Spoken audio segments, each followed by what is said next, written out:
સેવા, સમર્પણ અને સત્સંગ સાથે ભવ્ય મંદિરના લોકાર્પણનો પાવન પર્વ ભારતના સૌથી મોટા જિલ્લા કચ્છના લખપત તાલુકામાં આવેલા પવિત્ર તીર્થધામ નારાયણ સરોવર ખાતે ભુજ સ્વામિનારાયણ મંદિર દ્વારા ભવ્ય મંદિર, વિશ્રાંતિ ભવન અને ભોજનાલયના લોકાર્પણ સમારોહનો આરંભ તારીખ 10 ઓગસ્ટ 2025 રવિવારથી તારીખ 14 ઓગસ્ટ 2025 ગુરુવાર સુધી મૂર્તિ પ્રતિષ્ઠા મહોત્સવ તરીકે ઉજવાશે. શ્રી નરનારાયણ દેવ પીઠાધિપતિ આચાર્ય શ્રી કૌશલેન્દ્ર પ્રસાદજી મહારાજશ્રીના વરદ હસ્તે મૂર્તિ પ્રતિષ્ઠા વિધિ સંપન્ન થશે. આ તીર્થધામનું ઐતિહાસિક મહત્વ શ્રીમદ ભાગવત પુરાણમાં દર્શાવાયું છે, જ્યાં ભગવાન શ્રી સ્વામિનારાયણ પોતે પધાર્યા હતા. ભુજ મંદિરના મહંત સ્વામી શ્રી ધર્મનંદનદાસજીના નેતૃત્વ હેઠળ આ સંકલ્પ હાથ ધરાયો હતો, જેને હરિભક્તો અને સંતોએ ભગીરથ યોગદાનથી સાકાર કર્યું. રામજીભાઈ વેકરિયા પરિવાર દ્વારા 12 એકર ભૂમિદાન તથા કાનજીભાઈ મેપાણી, મુરજીભાઈ શિયાણી અને અન્ય હરિભક્તોના સેવા સમર્પણથી ભક્તિપૂર્વક કાર્ય પૂર્ણ થયું છે. મહોત્સવમાં શાસ્ત્રી સંતો દ્વારા સંગીતમય કથા, દિવ્ય દર્શન અને પ્રવચનો થશે. ભુજ મંદિર અને ટ્રસ્ટી મંડળ દ્વારા તમામ ધર્મપ્રેમી ભાઈ બહેનોને આ પાવન પ્રસંગે મોટી સંખ્યામાં પધારવા હાર્દિક આમંત્રણ આપવામાં આવ્યું છે. ખાસ કરીને કહેશો તો ભુજ મંદિરના મહાન સ્વામી ધર્મનંદન સ્વામી સહિત તમામ વરિષ્ઠ સંતોનો હૃદયનો ભાવ હતો એ હતો કે અમારા પૂર્વ વરિષ્ઠ સંતોએ વર્ષોનો સંકલ્પ હતો કે આ પવિત્ર ભૂમિમાં આ બોર્ડર વિસ્તારમાં હજારો હરિભક્તોની એક શ્રદ્ધા છે.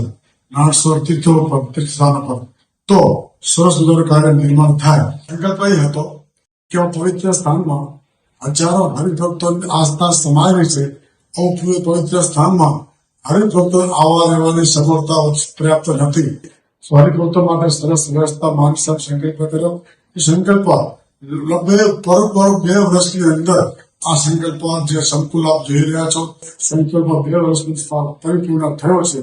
એની સાથે આ સંકુલની અંદર જે હરિભક્તો આવશે, અંદર જોશે, વ્યવસ્થા જોશે, આનંદ થશે. અંદર બેસતા ભવ્ય મંદિરનું નિર્માણ થયું છે. એની અંદર ઘનશ્યામ મહારાજ, નરનારાયણ દેવ, રાધાકૃષ્ણ દેવ, અનેક ગણપતિ મહારાજ, હનુમાનજી મહારાજ એવોની પણ પાઠ પ્રતિષ્ઠા કરવામાં આવશે. સાથોસાથ આવનારા હરિભક્તો માટે પણ સંપૂર્ણ સુવિધારૂપ આ સંકુલ તૈયાર કરવામાં આવ્યું છે. વિદેશના હરિભક્તોનો પણ દિવ્ય ભાવ હતો કે સમસ્ત કચ્છના દેશના હરિભક્તોનો ભાવ હતો આવા સ્થાનમાં સારી વ્યવસ્થા ઉભી થાય. એના માટે આ સંકુલની અંદર 12 એકર કુલ જગ્યા છે. એની અંદર 6 એકરની જગ્યામાં આ ભવ્ય કાર્ય કરવામાં આવ્યું છે. એની સાથે 50-80 રૂમ છે. સાથોસાથ સંતો, સાંજિક બહેનો માટે પણ પૂરતી વ્યવસ્થા છે. એની સાથોસાથ આવનારી 200 હરિભક્તોની એની માટે પણ સરસ હોલની પણ વ્યવસ્થા આ સંપૂર્ણ કરવામાં આવે છે. તો સમયને અનુસારે આ બોર્ડર વિસ્તારની અંદર ખૂબ પર્યટકો માટે પણ ખૂબ જરૂર હતી. એ સ્થાનમાં ભુજ મંદિરે સંકલ્પ કર્યો. સંકલ્પ નરનારાયણ દેવનો સંકલ્પ ટૂંક સમયમાં પરિપૂર્ણ કરજો. તો આજે અમારો સંકલ્પ પરિપૂર્ણ થયો. તો અમારે તમામ જનતાને કહીએ છીએ કે આ છેલ્લા 5 દિવસનો 1 થી 14 સુધી મહાન મહોત્સવ થવાનો છે. તો આ ઉત્સવની અંદર સંપૂર્ણ હરિભક્તો આ ઉત્સવમાં લાભ લેજો, આવજો, નિહાળજો, તમને આનંદ થશે. પવિત્ર શ્રાવણ માસનો પણ અનેરો આનંદ લેવા માટે જરૂર આ મહોત્સવ પધારવાનો ભાવ હું તમારું આમંત્રણ છે. એ સૂચન અને વિચારો છે. જ્યારે નારાયણ સરોવર અને કોટેશ્વર એક કચ્છની સીમા એરિયામાં આવ્યું છે અને સરહદી વિસ્તાર છે. આ સરહદી વિસ્તારને આપણા ભારતના વડાપ્રધાન શ્રી નરેન્દ્ર મોદી તેમજ ગુજરાતના મુખ્યમંત્રી અને ગુજરાત સરકાર પણ જે સીમા દર્શન અને સરહદી વિસ્તાર જિલ્લાને જ્યારે ડેવલપ કરે અને જે બંદર છે એ બંદરને ખૂબ જ ડેવલપ કરવા માટેની એમની એક નેમ છે. એ નેમને ધ્યાનમાં રાખી અને ભુજ મંદિર આ સીમા દર્શન પુરાતત્વના નારાયણ સરોવર કોટેશ્વર ભગવાનના દર્શન કરવા આવે અને ટુરિસ્ટ જે લોકો આવતા હોય એમના માટે આ સીમા એરિયામાં સરહદી વિસ્તારમાં જ્યારે રહેવા માટે, તેમને ઉતરવા માટે, દર્શન કરી અને છેક પાછું રિટર્ન ભુજ આવવું પડે રાત રોકાણ કરવા માટે, એમના માટે આ ભુજ મંદિરે અને ભુજ મંદિરના સંતોએ ખૂબ જ અહીંયા આ એક વિચારણારૂપ, આ એક દર્શનીય અને ઉતારા માટે, ટુરિસ્ટ માટે ખૂબ જ એક આ વસ્તુ અગત્યની બની છે.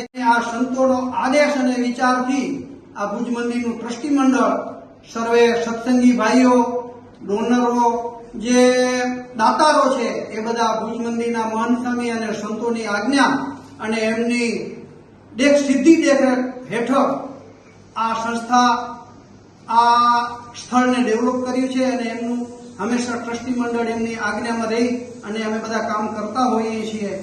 આવા નવા વિકાસ માટે ભુજ મંદિર તો ઘણી જગ્યાએ આપણા ગુજરાતની અંદર, દેશ વિદેશની અંદર ઘણા બધા મંદિરો બનાવ્યા છે. એ પૈકીનું એક આ નારાયણ સરોવરની અંદર આ મંદિર બન્યું, એનો પણ અમને ખુશી છે અને એમને આવા નવા હંમેશા ભુજ મંદિર વિકાસના કામો કરતા રહે એવી ભગવાન નરનારાયણ દેવના ચરણોમાં પ્રાર્થના કરું છું.